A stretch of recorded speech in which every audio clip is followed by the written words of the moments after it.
further ado, I kindly say in church, I will present to some, introduce to others, none other than Dr.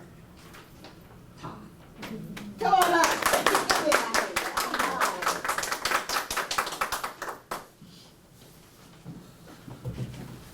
Thank you so much, Miss Linda, and everyone who was a part of putting this event together. You know, one thing that I have learned is that the human brain starts working within 5 or 6 weeks of conception, and it never stops until you stand up to speak in public.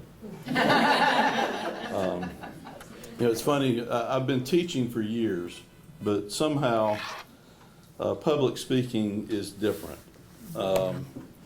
Probably because you all are here voluntarily, and I'm afraid that you're going to fall asleep just while I'm introducing myself.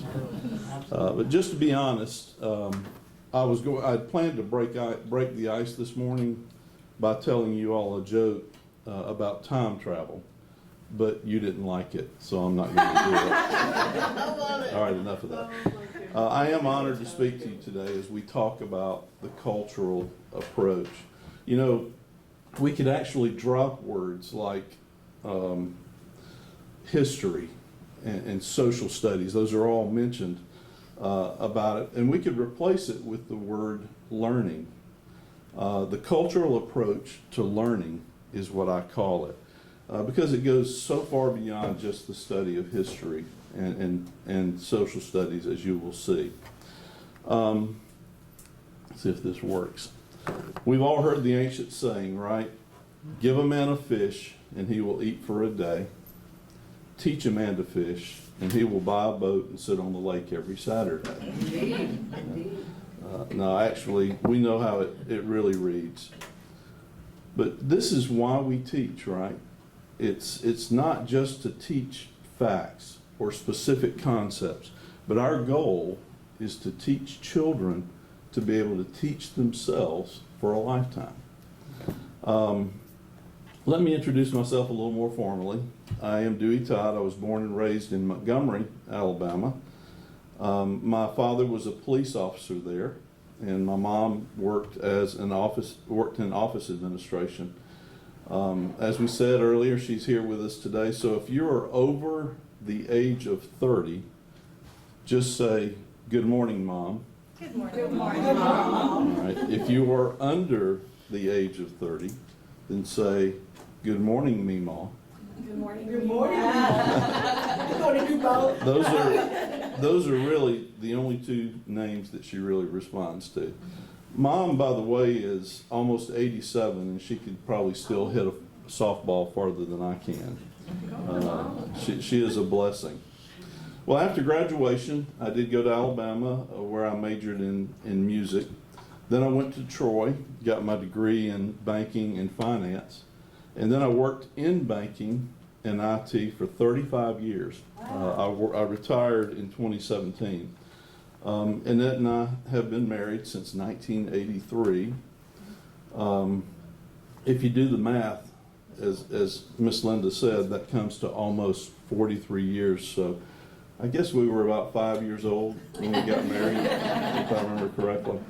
I did earn my doctorate from Georgia State in 2005. But after our kids were grown and out of school, we moved to the thriving metropolis of Headland, Alabama. That's where we opened up a business called Todd Farms. Has anybody heard of Todd Farms before? Okay, in southeast Alabama. We have quite a few things going on there. My wife Annette serves as the general manager of Todd Farms. I focus on the farm and our properties. We have a general store, a restaurant, an RV park, a special events center, an Amazon fulfillment business, a barber shop, a seed and feed and produce market. On our farm, in addition to peanuts and cotton, we raise fruit, figs, plums, pears, apples, peaches, satsumas, if you've ever heard of those. blackberries, blueberries, and we have over 1,000 feet of vineyard where we raise several varieties of grapes. We also maintain a garden to feed our family. So our family has a long history in Alabama. My great-great-grandfather, Eli Todd, helped to build Shorterville here in the southeast and Henry County in the 1830s. He was one of the first settlers here. My great-great-great-grandfather, Luke Simmons, was the first settler to Pike County. He and 15 other families, he was the leader. He had trained under Ellicott to do surveying, and he had surveyed out the Three Notch Road and all of that through Alabama, and he saw a great opportunity because people were beginning to migrate. And so he brought 16 families to Pike County. And when they got there, it wasn't long after that that Alabama became a state, and they called on each of the counties to select or to elect a congressman for the first Congress in the state of Alabama. And he and another gentleman who also was a mercantile operator ran against each other, and they each got 8 votes. There were only 16 eligible voters. So they flipped a coin, and my grandpa Simmons won that coin flip. So when he went to Tuscaloosa, packed the wagon up with all the county records, went up there, his first act put in as the representative was to rename what was then called Deer Stand Hill, it was an Indian settlement, to name it after his opponent in that election, who was Alexander Troy. And so that was how Troy got his name. Wow. From my great-great-great-grandfather. His property, by the way, is now part of this university campus.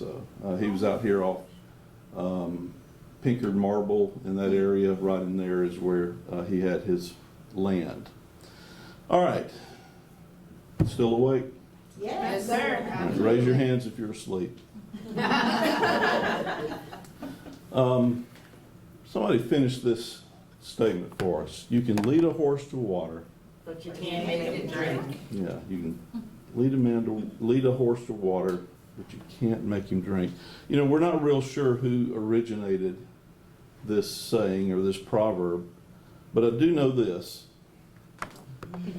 If you're a fan of the old show Gunsmoke, you'll know who Festus was.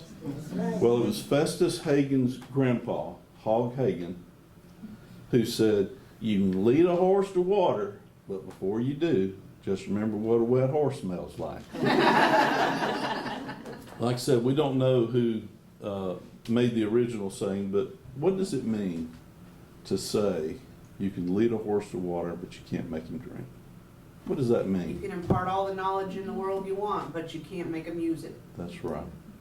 You can provide them with a great opportunity, but you can't make them take it.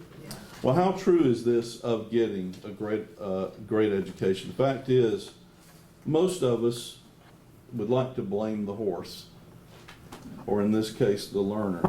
But we also must accept the fact that we have a tendency, when we're teaching, to use rote methodologies with our students. And that's where this story today begins. You know, we'll say things like memorize these dates, memorize these formulas. As a statistics professor, I can certainly take my share of licks there. Or memorize these artists and their works. Well, sometimes that just doesn't work, does it? How do I know that? Because like you, I have been both a student and a teacher. And I want to get you to allow me to tell you a couple of examples from my childhood. I adored my grandparents. I was blessed to have all of them until I was 19. And I didn't lose my last grandparent until I was 38. Here you've got, on this side, that's my dad's dad, my grandpa Locker Dewey Todd, my namesake. I'm named after him. He's the one that taught me how to farm. Next to him is Meemaw Todd, my grandmother. She's the one that, she was a stickler for She taught me how to follow the rules all the time.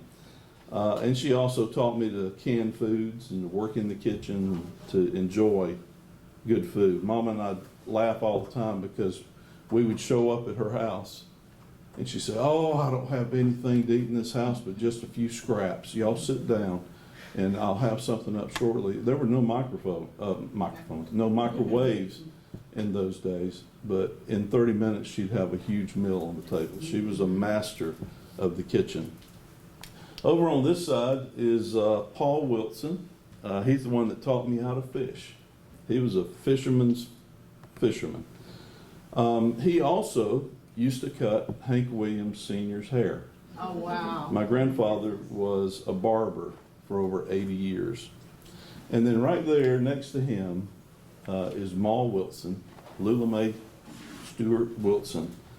And she is the one that taught me to laugh and to love life. That was definitely her calling. She loved people and she brought laughter to every situation. So as a child, I loved antiques and antique people. And I was constantly asking my grandparents for antiques that they had collected, starting up my own collection when I was about 10 years old.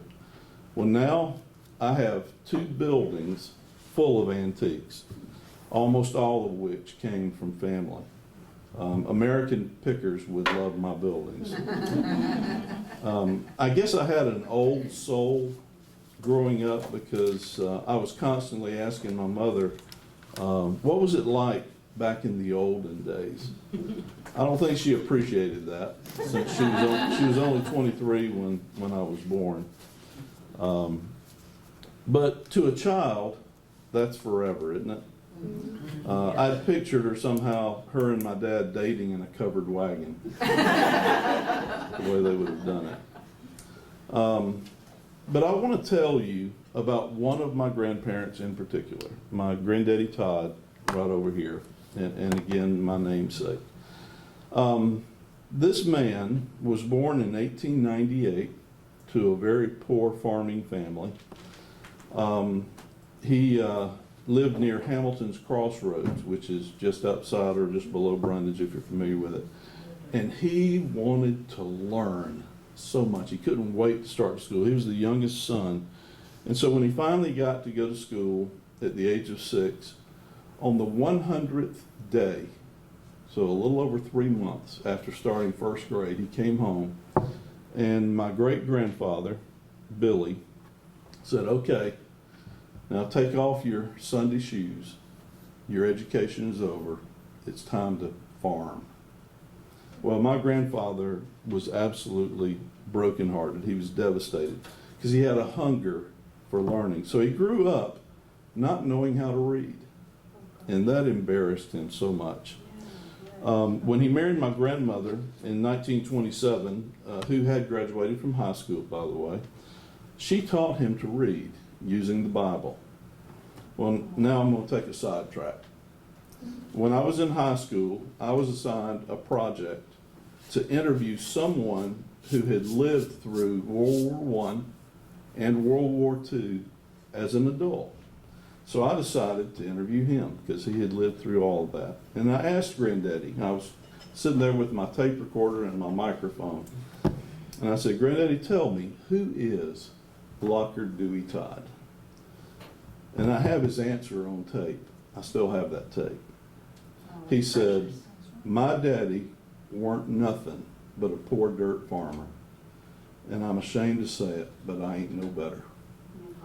Now that was the way he viewed himself, but let me tell you about L.D. Todd. When he and my grandmother married, they were cheated out of his inheritance by an older uncle. And so rather than fighting for what was rightfully theirs, they loaded up the wagon with their boys in the middle of winter. They bought 27 acres and a shack on their own. Daddy said that he had pneumonia at the time, and you could see the chickens running around under the house. There were that many cracks and holes in the floor. But over the next 15 years, he fixed up the house and he built barns. He added 40 acres 3 times and ended up with 147 acres, which they paid for and farmed through backbreaking work. They had 3 sons. My Uncle Max, who is 96 and still living. Oh, wow. He's a retired pastor. Yes. My Uncle Gene, who is 95, also a retired pastor, still living. He lives over in Georgia, near Alto, Georgia. My father, Joe Todd, who passed away about 1.5 years ago, was the other son. But all of these men ended up with a master's degree in school, even with growing up in the poor family background that they did. Every single one of their grandchildren and great-grandchildren have graduate degrees, including 2 doctorates. In 1981, my grandfather wrote and published a history book, which sold widely through the Southern Baptist Convention because it was about church history.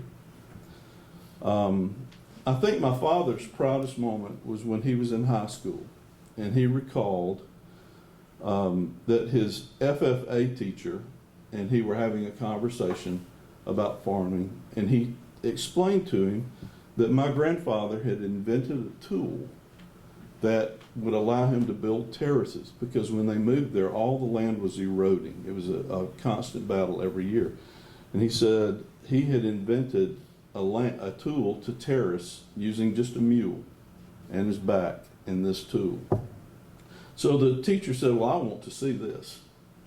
So he loaded up the class in a school bus and he took them to my grandparents' house. And Granddaddy pulled down that tool that he had built out of 1x4s, and it had a plumb bob on it that allowed him to properly align those terraces in the land.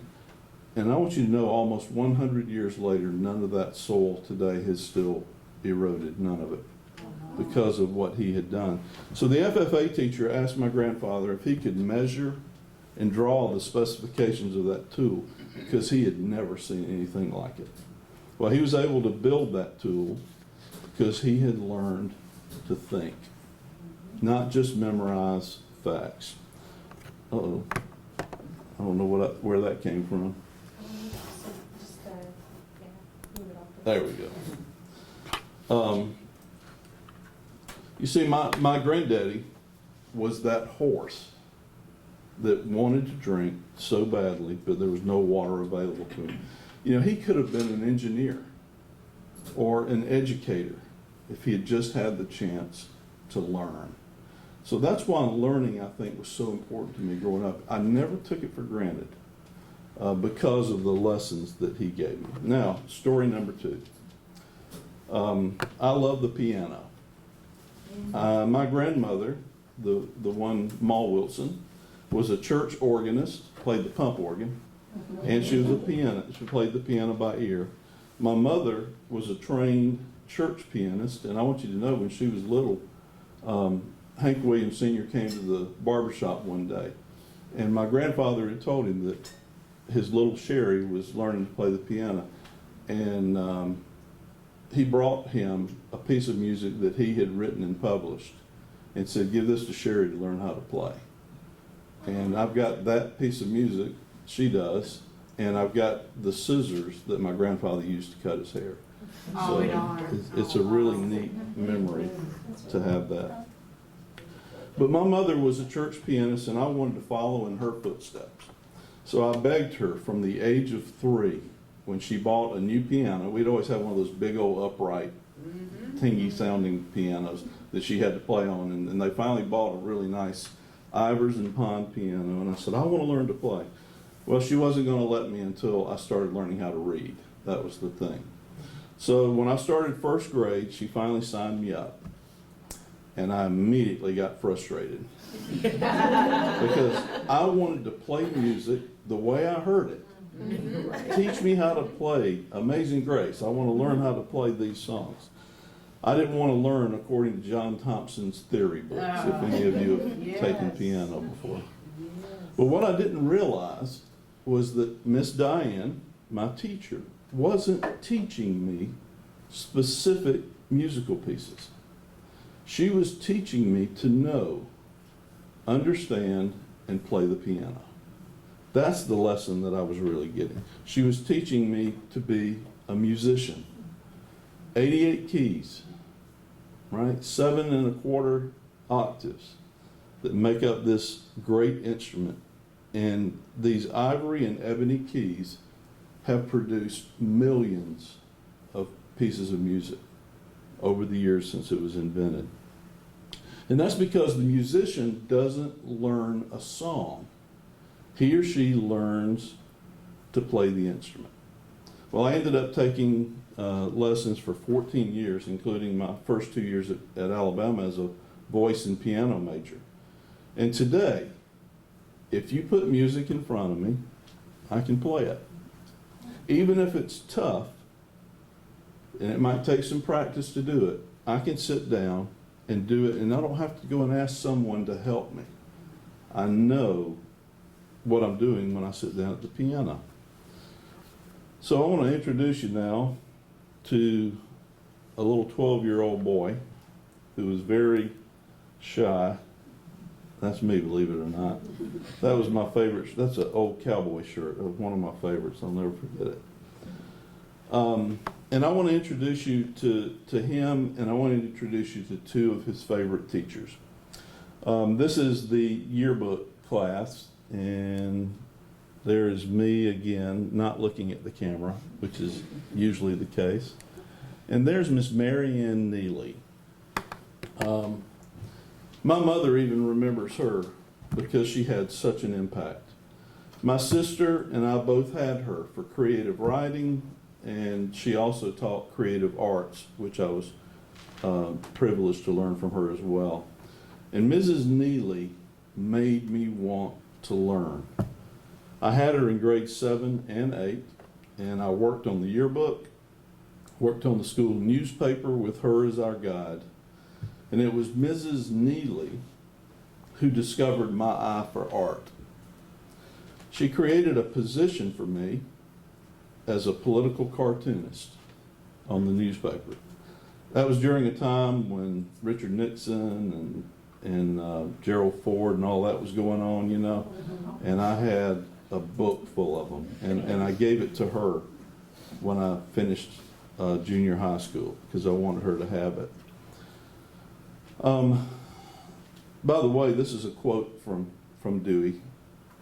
A good teacher will inspire a student, but a great teacher will find a student's hidden gifts and bring them to the surface. And that's exactly what she did.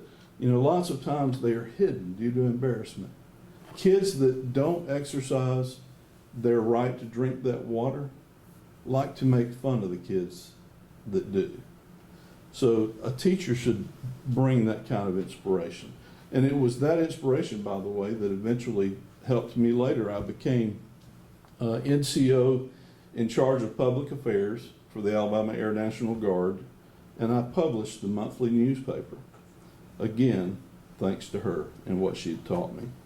Anyway, back to that summer when I was 12, Mom enrolled me in private art lessons because she saw how much I loved the artwork I did for the paper.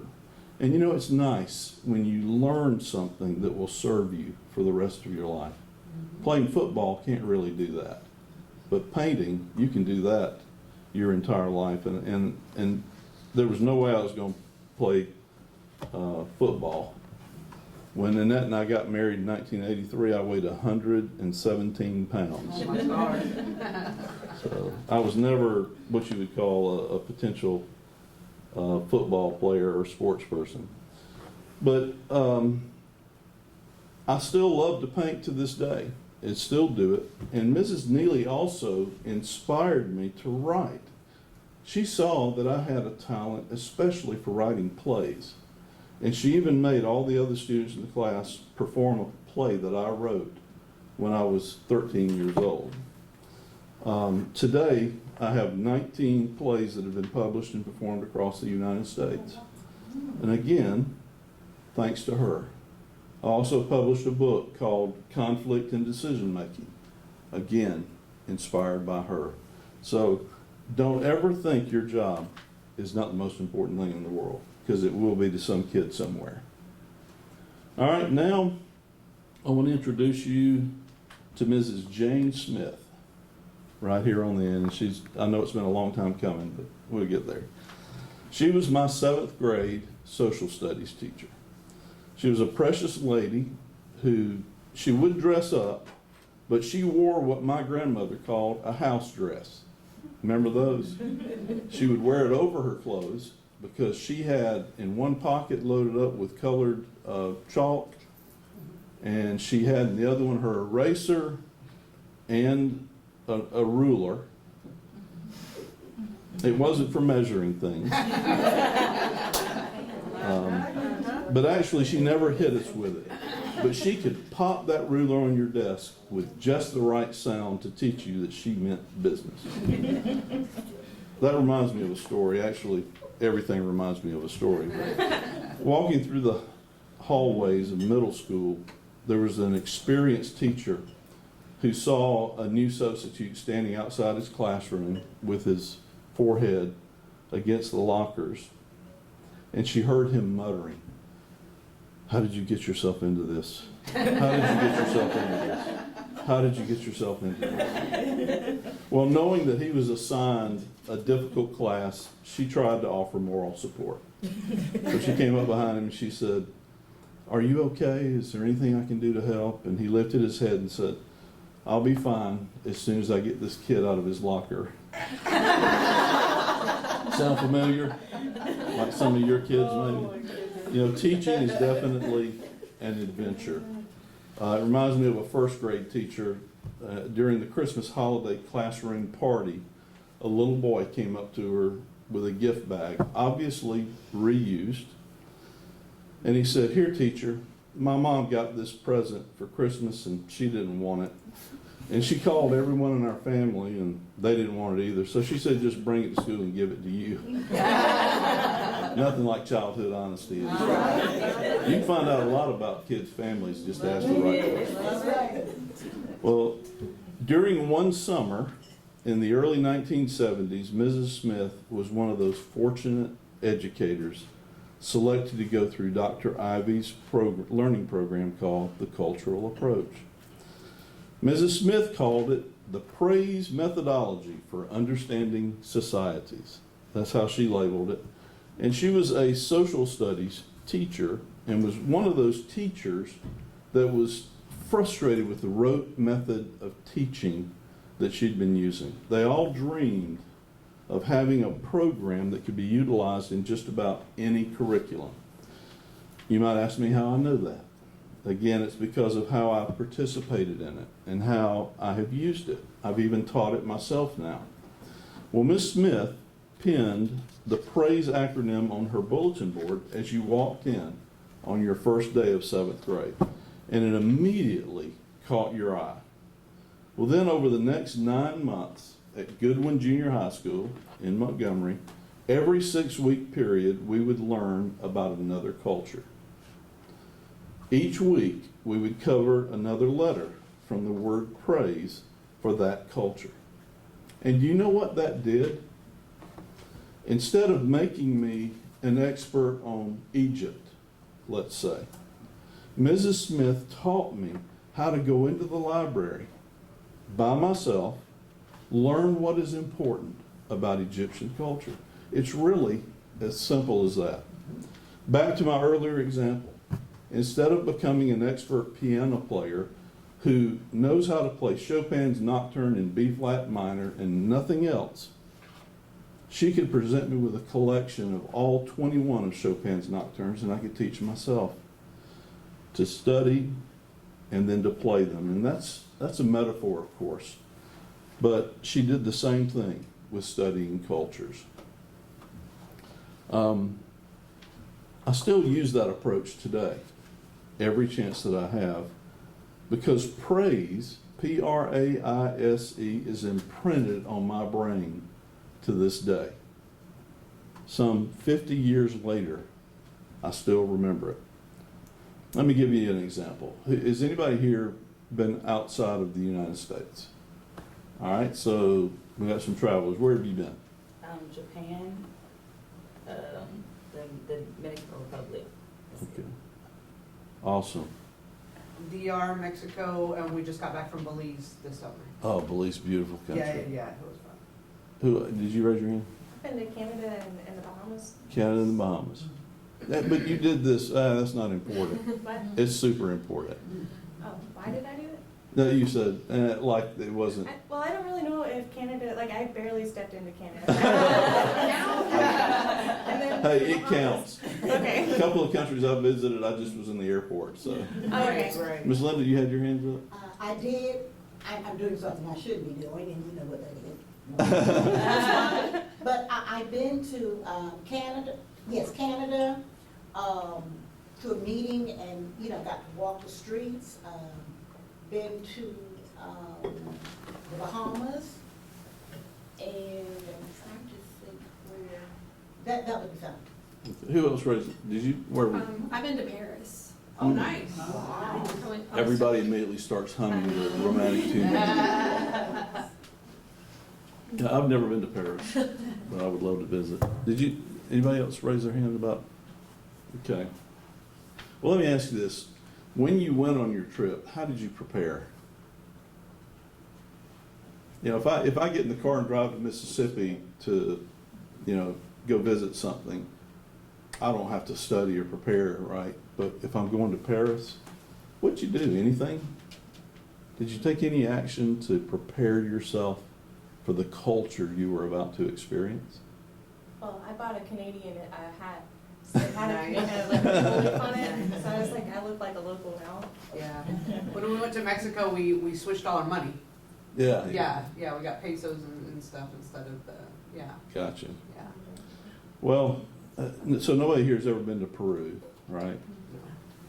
Okay, well, before becoming a full-time professor at Troy, when I was still just serving as an adjunct, I spent 35 years in banking and IT as a product manager. In the last 15 years, I was with a company called Fidelity. And with that company, I traveled the world, which is a wonderful way to travel the world because somebody else is paying the bill. Right? And part of that was I went to Peru dozens of times. It became my favorite international destination.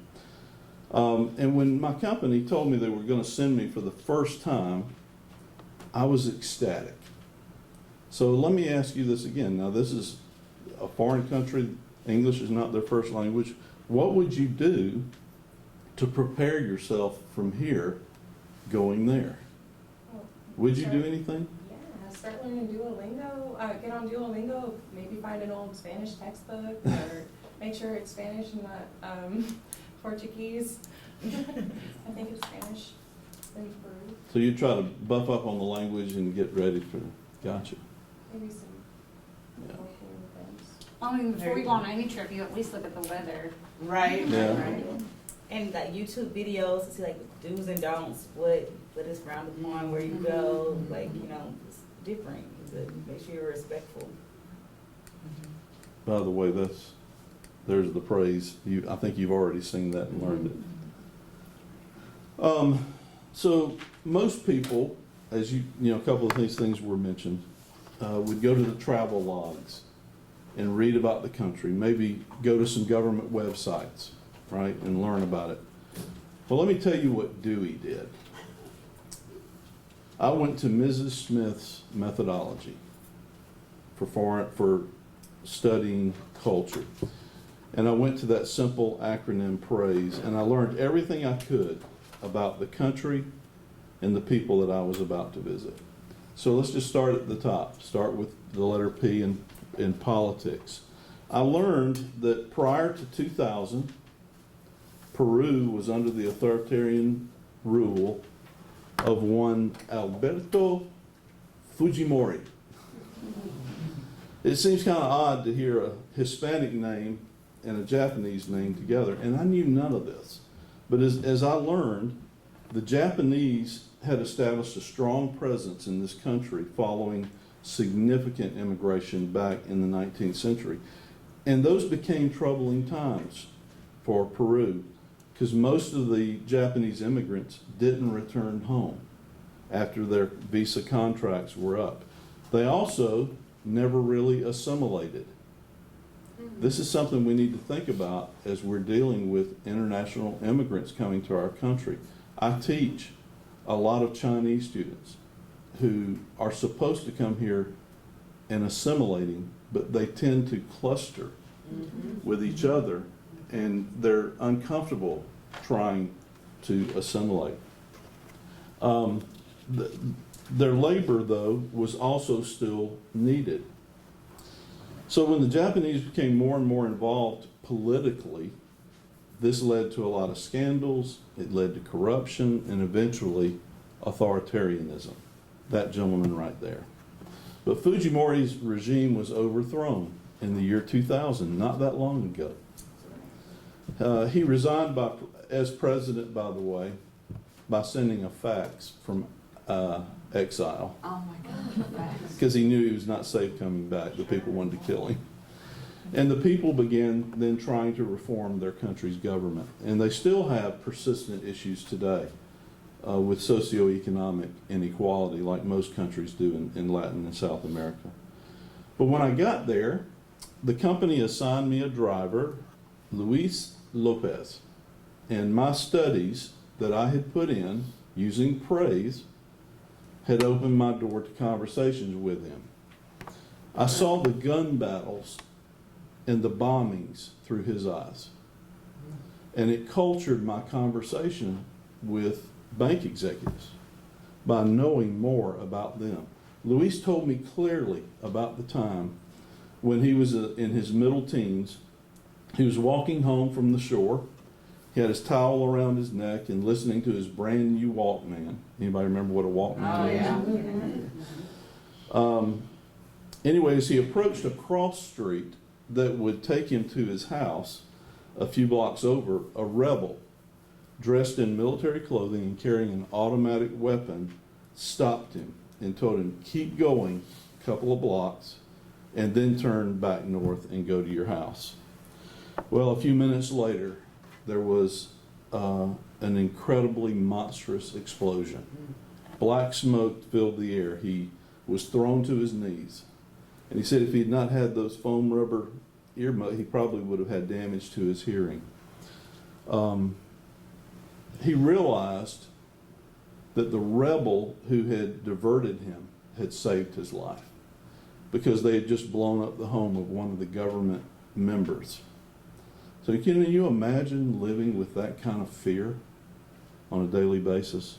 So politics, going to that country, it was really important to understand that. Religion, they're different from us. Peru, like a lot of Latin America and South America, is over 70% Catholic. Their schools are almost all done through the Catholic Church. About 25% Protestant, and less than 5% don't identify with a specific religion, but almost everyone says they are religious. So again, speaking to a group there, like I'm doing here today, it'd be important to know that and understand it. Aesthetics. Peruvians are very devoted to the arts and to culture. I didn't know that going in. Their history is tied into the ancient cultures such as the Incas. And you can see a lot of the Incan influenced art here. We see a lot of examples. And this painting right here, does anybody know what those little animals are? They're guinea pigs. Yeah. Those, down to the left. Guinea pigs. This is right, I mean, sorry. Do what now? Oh, you were looking at the llamas? Yeah. I'm sorry. Because the, Sorry. yeah. No, Oh, you can't gotcha. see that. You Oh, can I got see you. it. Everyone, you Yeah. can stand up. I should have put it on top, shouldn't I? Yeah, that's an animal we call the guinea pig. In Peru, it's called cuy. And man, is it delicious. Oh, Lord, no. No. Yeah, they eat guinea pigs. In fact, I had a chance, this is on the wall, this is a mural done by Zapata, a famous South American artist, in the Cathedral Basilica, and I had a chance to go up and touch it, actually. They allow you to. It was painted in 1753. And it shows the Last Supper of Christ, and right in the center of the table is cuy. They love their guinea pig. Let me tell you. They have a lot of bones, but other than that, it's pretty tasty. And their modern art is pretty amazing to behold too. Obviously, a lot of their historical buildings are treasured and are cared for. So you learn going in how important it is to respect their culture and their history with your presence. A couple of times where I didn't remember, I had a sort of a rush trip and didn't do my praise methodology. One, I remember visiting a Buddhist temple in Thailand, and being impetuous Dewey, which I am most of the time, I barged right into one of their temples to see the world's largest reclining Buddha, over 150 feet long and painted, covered entirely with gold. I ran in and a Buddhist monk ran over and he stopped me and he said, "Jews, Jews." And all I could think was, I don't even look Jewish, do I? And finally I figured out he was saying, shoes, shoes. And I looked down and everyone else in there had removed their shoes and put them by the wall. It's a sign of respect. Same when I visited London for the first time. Of course, I had to visit Westminster Cathedral, which is one of the most beautiful churches in the world. And if you know me well, I am always wearing a hat, usually a fedora like this. And of course, it was raining. It was England after all, London. And we went into Westminster Cathedral. I still had my hat on, and one of the Abbey guards ran up to me and he said, "Excuse me, sir, please remove your topper." And I found out that a topper is what they call a hat. Another cultural mistake that I would have caught if I'd just done my homework. Let me share another funny story. One of my trips to Southeast Asia, my boss and I were presenting to a group of bankers in Thailand. It was a Saturday because they don't like to take time during the week for meetings. They think it's a waste of time. So they make all their employees come in on Saturday for their meetings. And we were talking to them about a new banking system we were going to implement. And my boss was showing them the schedule. We'd be starting soon. And one of them expressed sincere concern. He said, "How in the world can you achieve this project in such a short period of time?" And my boss looked at him and said, "Well, same way you eat an elephant, one bite at a time." Well, I cringed as I saw about 40 heads look like they were about to twist off. And some of them stood and began talking angrily in Thai at my boss. Do you know why? They worship Elephants are sacred. Elephants are sacred Oh, golly. in Thailand. Oh, It would be the equivalent of somebody coming to America and saying, "Can I have some fried American eagle, or some fried bald eagle for lunch today?" And to Thai Buddhists, it goes beyond sacred, it's religious sacred. So if Scott had been in one of Mrs. Smith's classes, he would have known better. So. Intellectual, the eye.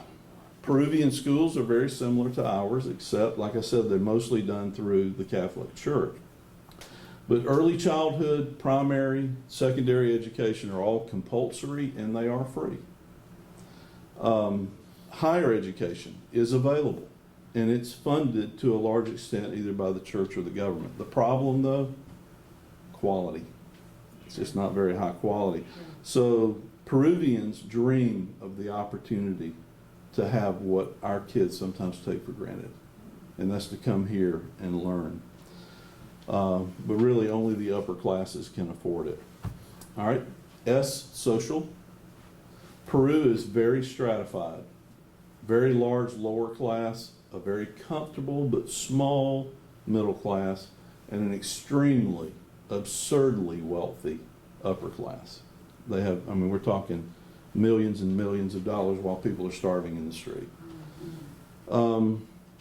Americans, by the way, and you all probably have seen and recognized this too, we've kind of lost some of our collectivist nature in our country.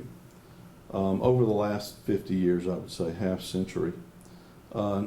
We live in houses sometimes where we don't even know the neighbors on either side of us, especially if we live in apartments and places like that. Not so in Peru. Everything that they do emphasizes family and community, and their food and their cooking. Oh, even outside of the cuy. We'll let the cuy go for a minute. But because of the Japanese influence, they have a lot of Japanese dishes that have been Peruvianized, as they call it, and they are awesome. But it's all part of their social culture. Mealtime is family time, and I miss that. And then last, economics. Socioeconomic inequality remains. Peru is definitely a country of higher ups and the poor. There's not a very strong middle class at all, and that benefits the few that do have it. One of my employees, and a good friend of mine to this day, still lives in Lima. And at the time I worked there, she was earning about $40,000 a year. Now, that doesn't sound like a whole lot, but on her salary, she owned a Mercedes SUV. She had a full-time live-in nanny for her 2 children. She had a full-time live-in cook and housekeeper to take care of the house. And get this, her husband was a stay-at-home dad. Wow. And they still needed a nanny? Yeah. Peru's money is called the Nuevo Sol, the new sun, is worth about 28 cents. And their people don't have very many of them, the lower class people. There's beggars in the streets constantly. If you walk through, if your pocket jingles, you're immediately surrounded by 10 or 12 kids. They send their little children out to beg from the visitors. So here's the interesting thing about the cultural approach. I thought Mrs. Smith had created it. She hadn't, but she presented it as though she had. She took ownership in it. And it is such a simple but powerful approach. And it's a great way to learn American history or any other culture, modern or ancient. You know, there are officially 195 recognized countries on planet Earth. During my 35 years of travel, I visited about 40 of those countries, some of them several times. It could be confusing for my family, by the way. Quite often, they had no idea where I was going to be that week. But I did have my travel agency send my itinerary to my wife each week, so she would know at least where I was going to be. But it wasn't foolproof. I remember one Sunday morning several years ago, it was right before Sunday school, and people were chatting, and I overheard my wife tell a friend, "You're not going to believe Dewey's travel schedule this week. He starts in London, England, then he goes to Ontario, and then ends up in California." Well, I heard that, and I walked over and said, "Let me interrupt. Where did you get that?" And she said, "Well, I got the itinerary," and she showed it to me on her phone. She had it on there. And what it said was London, comma, Ontario, comma, CA. That's one place. London, Ontario, Canada. But anyway, it did tend to get confusing, and Mama never knew where I was going to be. I tried to keep her aware. But anyway, I have been to places as diverse as South America, Central America. I've been to every island in the Caribbean, Canada, England, Scotland, Europe, including visits to Western Europe, like Spain. Took my mother to Spain. She and my wife's mother, who died a few years ago from cancer, and before she passed away, she was able to go. Her sister, who had never been outside the country, and we all went to see my daughter graduate with her master's degree from it. She was actually in Spain for 2 years, and so she speaks Spanish better than she does English sometimes. We went to the Netherlands. I've been to Eastern Europe, places like Thailand, Austria. I've been to Serbia. Serbia was interesting because it was not long after the Serbian conflict, and buildings, just every other building would be rubble where it had been bombed. But it was an interesting place to visit. The people, it was a very gray country, but the people were very positive about the future. We would spend a lot of time with my company in Southeast Asia. Like I said, we'd go to Thailand, Japan, the Philippines, Vietnam. Love Vietnam. It's a beautiful country to visit. And Korea. And every single time I went, I took Mrs. Smith and the cultural approach with me. It always stayed in my mind. So now you understand how I participated in the cultural approach as a student and as a business traveler. But how have I used it as a teacher? Well, first of all, I have it a lot easier than you do. I teach college students. And thankfully, they do come to me with a little more background knowledge. Not always, but most of them. Unlike one teacher, she teaches third grade science, and she was grading papers for her third graders, and she noticed a memorable response to one of the questions. Now keep in mind, this was a science class. The question was, please list the 3 states of matter. And the student answered, North Carolina, Virginia, and Kentucky. I told that joke once, and a person in the group said, well, that's just stupid. Everybody knows Alabama, Mississippi, and Georgia are more important. We also have our challenges here in Alabama, though, right? One young lady was teaching in a rural school district in southern mid-Alabama town of about 1,200 people. I won't name it. Again, it was third grade, and they were talking about Native American Indians. And the kids were really into the discussion when one little girl named Alicia raised her hand and she said, I know a whole lot about Native American Indians. And the teacher said, oh, you do? Well, tell us how you happen to know so much about them already. She said, because my daddy is a full-blooded redneck. Oh, my goodness gracious, oh, no. Yeah. Well, anyway, I have used this approach with my operations management class since 2017. At that point, I want you to keep in mind, in 2017, I was still thinking that Mrs. Smith invented this. I'd never heard of it outside of that. Isn't it amazing that I could still remember praise, though, 50 years later?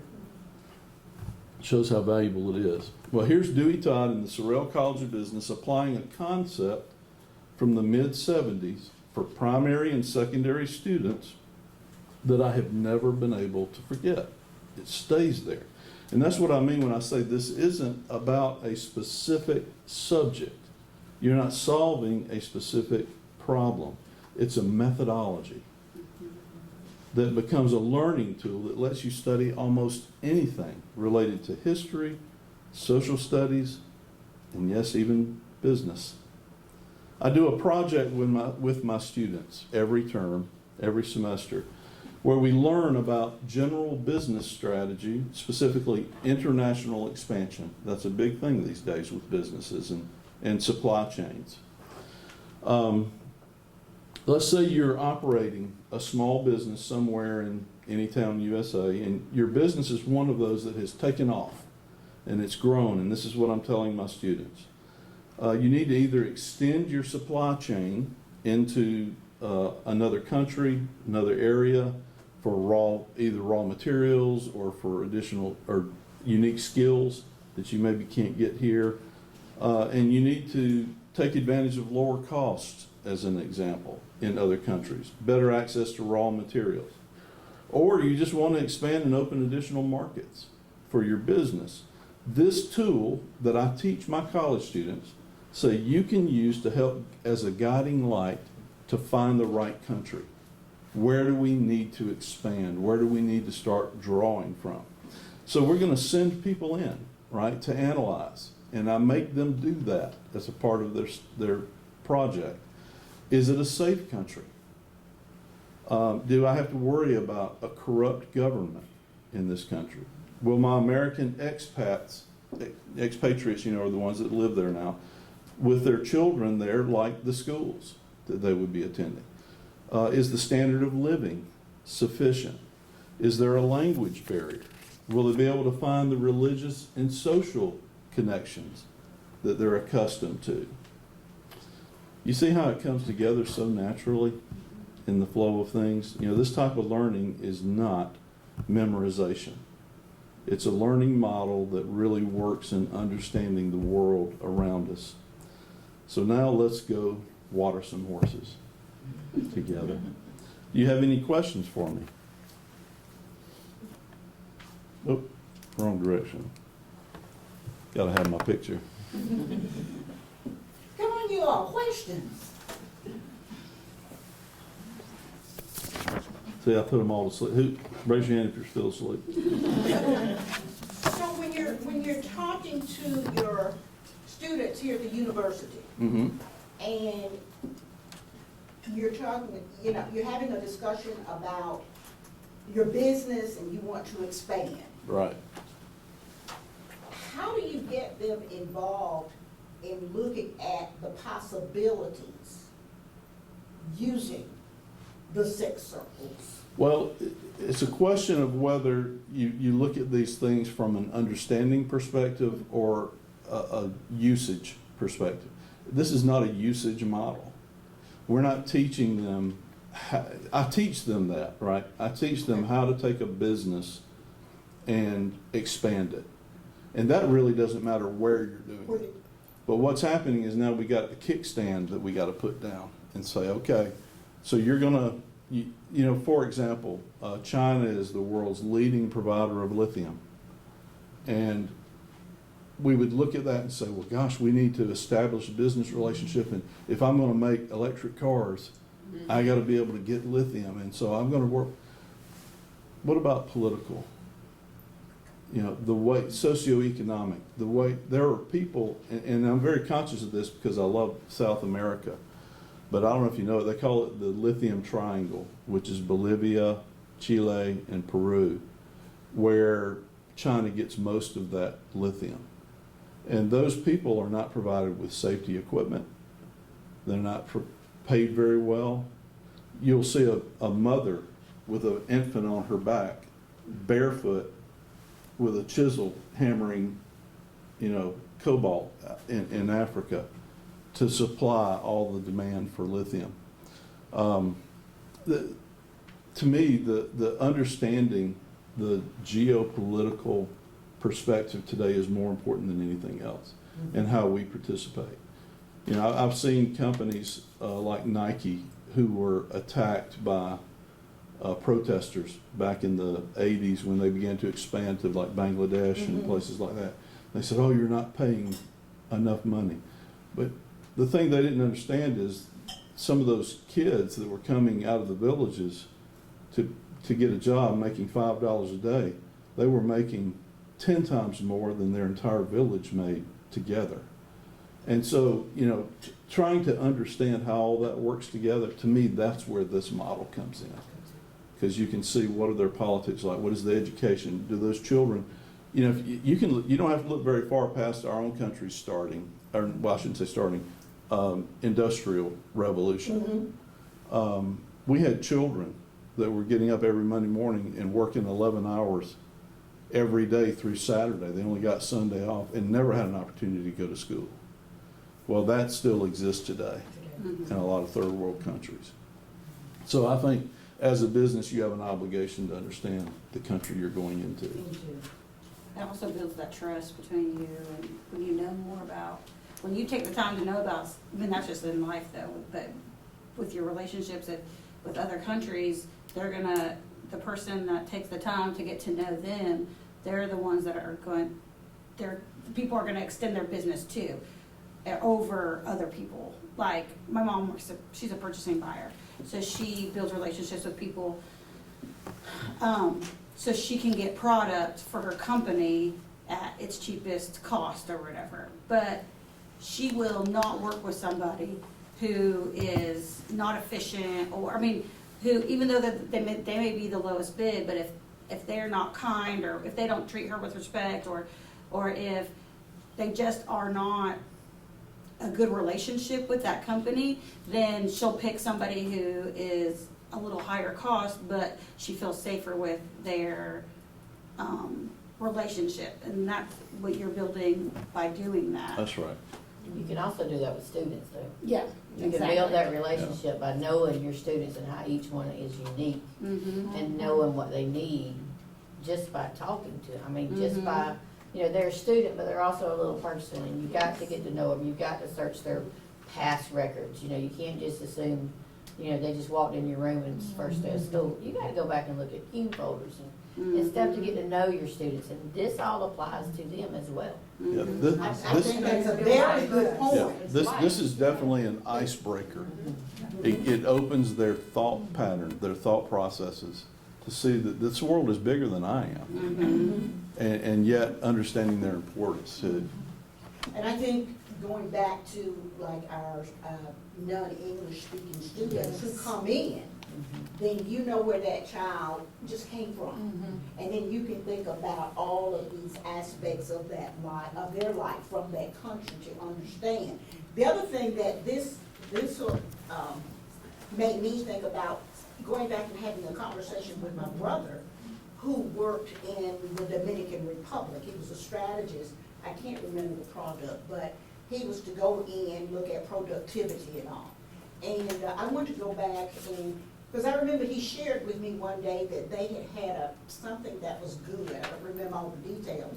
But he talked to some of the people, and it was like, what would make you happy? Because we have reached this goal, we need to celebrate. What would make you happy? And he said nobody mentioned a raise. They wanted donuts and a Coca-Cola. You have to know Yeah. where you are, what people's needs are. And they're a poor country. A lot of poor people working Oh, there yeah. in that area. Well, in the business where he was at. But when he said he said, Linda, all they wanted was a Coca-Cola and some donuts. You know, I'm a Lions Club, and our big thing is vision. And we collect, I've personally collected 3,600 glasses in my career time in the club. Not one of those pairs of glasses goes anywhere inside the United States, because our government will not allow, because there could be, in other words, lawsuits, right? Everybody's worried about you might mess up their vision or something. Nothing could be further from the truth. We send in hundreds of ophthalmologists and optometrists to Mexico and Bangladesh and, you know, places like that, South America. And if you could just see the people's faces when they see for the first time someone whose vision has been bad from birth, and all of a sudden with just a simple pair of glasses, what they can see. Haiti, all of us know how much struggle they've had over the last few years. I remember several years ago, Rawlings, I think it was Rawlings, one of the sports companies that makes baseballs, I think it was Rawlings. You know, every company is looking for ways to help the world, but also be profitable. And they discovered a wealth of skilled people with good fingers and hands that could put things together in Haiti. And so they went down and built a factory to start making baseballs to send back to the United States, to Cuba, to wherever. And again, there were people that complained and said, well, you're only paying them $5 a day. That's unethical. And so they filed lawsuits. Now, we're talking about people that live here in the United States. Nobody in Haiti was complaining. Right. But the people here started complaining, and so rather than fight the legal battle, they shut down the plant. And all of those people lost their source of income. But the protesters were happy I'm sure. because they thought that they had done something really good. But understanding that culture as a business person is so crucial. Who told you that it wasn't Miss Model? Do it now? Who told you that? Oh, You talking about Miss Smith's? Yeah. Not her, You so, said you went to 2017 thinking that it was Miss Smith. yeah, one day, I was, my office is the exact opposite end of the building on this floor. And I came out, was going to the restroom, and they had, have you noticed all the murals and everything on the walls? That's been a process of love over the last couple of years doing that. And a new one was being put up, and I just kind of watched it one day, and I saw these colorful lines, and I said, oh, that's pretty cool. And then I walked by and I saw PRAISE in the definitions. And I said, holy mackerel, that's Mrs. Smith's model. And so I happened to be here the day that Governor Ivey and Dr. Hawkins and everybody came here, and Miss Linda was there to introduce the new program. And I said, this is amazing. And I tracked her down. I ran around the room until I cornered her. And I said, I had this as a 7th grader. And so she said, well, I want to hear more about that.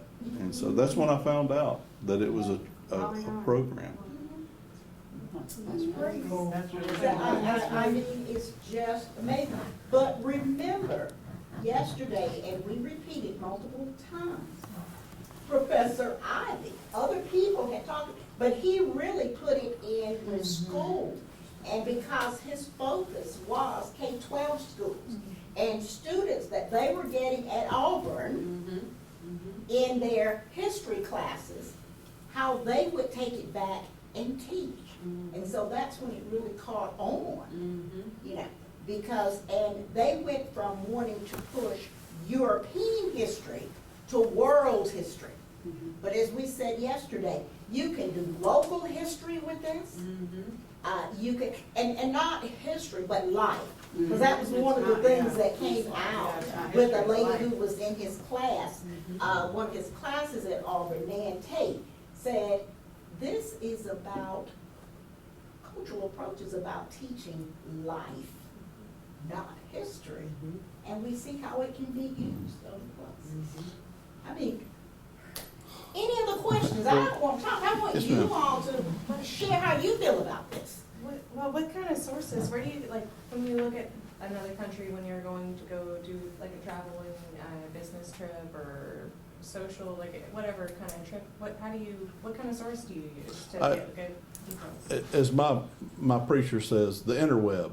Yeah, that's what I was thinking. The internet is loaded with information. And that's where I do all of my, and it's been around since I started traveling more internationally. So I would say that's the number one source is go, you know, make sure it's a good qualified site. They have citations and, you know, all that, because is the whole garbage in, garbage out thing is true. But when you talk about this, I mean, who would create a fictional story about Peru's, you know, food culture and stuff like that? Not as likely as. Right. And You don't think so? Well, no, I was just thinking, I don't know how big the rivalries are in South America, but I mean, Argentina might want tourism to come to them. Oh, Very yeah. true, very true. By the way, Wikipedia said- one of the research areas that I do, my primary area of research is agritourism. Oh, And they are a global leader in Argentina at bringing people. And so we're trying to do that now in Alabama. It's a massive effort being undertaken by Hudson Alpha and other companies to basically get farmers to step outside of their growing season and their harvest season and use their farm the rest of the year to educate kids and to offer vacation opportunities and have people come and stay in a cabin and help you with your crop production and learn how to plant trees and grow stuff and all that. So tourism, you guys, I'm gonna tell you something. Whatever you have to do, see the world. I used to teach international business. Troy doesn't offer it anymore, so they took that course away. But I would have my students, and it was always a big group because it was a desirable course. And I would make them do a project where they learned about another country, but I would start with the first class with a test. And I would ask them questions about international, you know, like is it dangerous to go to other countries and things like that. And I would always get, and I would ask the question about travel. Most of them had never been outside the country. Many of them had never been outside of the Southeast.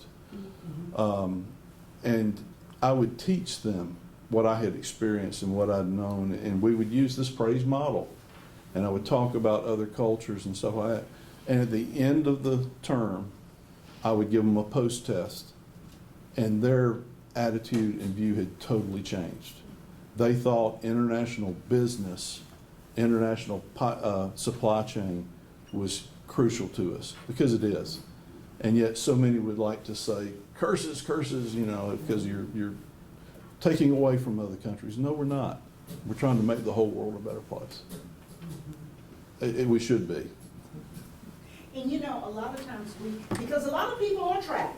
I mean, they're going places. I mean, you know, just hearing where people are going. You go to the Atlanta airport, you go to the area where international flights and all, people are traveling. But we have children right here in Troy, and they haven't been out of Pike County. Mm-hmm.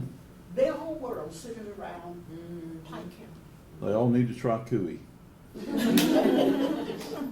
So is Sheen and Timu as bad as people say they are? Is what? Sheen and Timu as bad as people say they are? Sheena. Sheen and Timu, you know the companies that are from like China, everybody's like, don't buy from them because they use bad labor. You know, that I really haven't researched them, but I would dare say a lot of it is probably not necessarily true. There's always an element of truth, right? Mhm. But I think that the key is what's driving it, and if it's all being driven by profit, then yeah, I won't do business with businesses that I think are trying to unethically take business away from other businesses. I'm a big small business person, and way too much of farming especially has been taken away from the small farmer and made, it's because it's so hard to make a profit. Mm-hmm. You know, when you got a kid growing up on the farm and they look at their friends that are driving around in a brand new car while they've got an old 20-year-old pickup truck that, you know, they think, gosh, I should go to college and get a degree and, you know, become an accountant or whatever. And those are important jobs, don't get me wrong. But if we lose our farmers, it's not a good thing for us. Hey, Marty. Hey, dude. Hey, I'm glad I got the memo on how to trust. Yeah. I love it, exactly. Goodness. Did you enjoy it? Yes. I did too, by the way, very much. Thank you so much. I mean, just thank you so much. And because we appreciate what you have done, you have poured into us so that we can pour into our children for their learning. We want to present these flowers to your mama. Thank you. Thank you.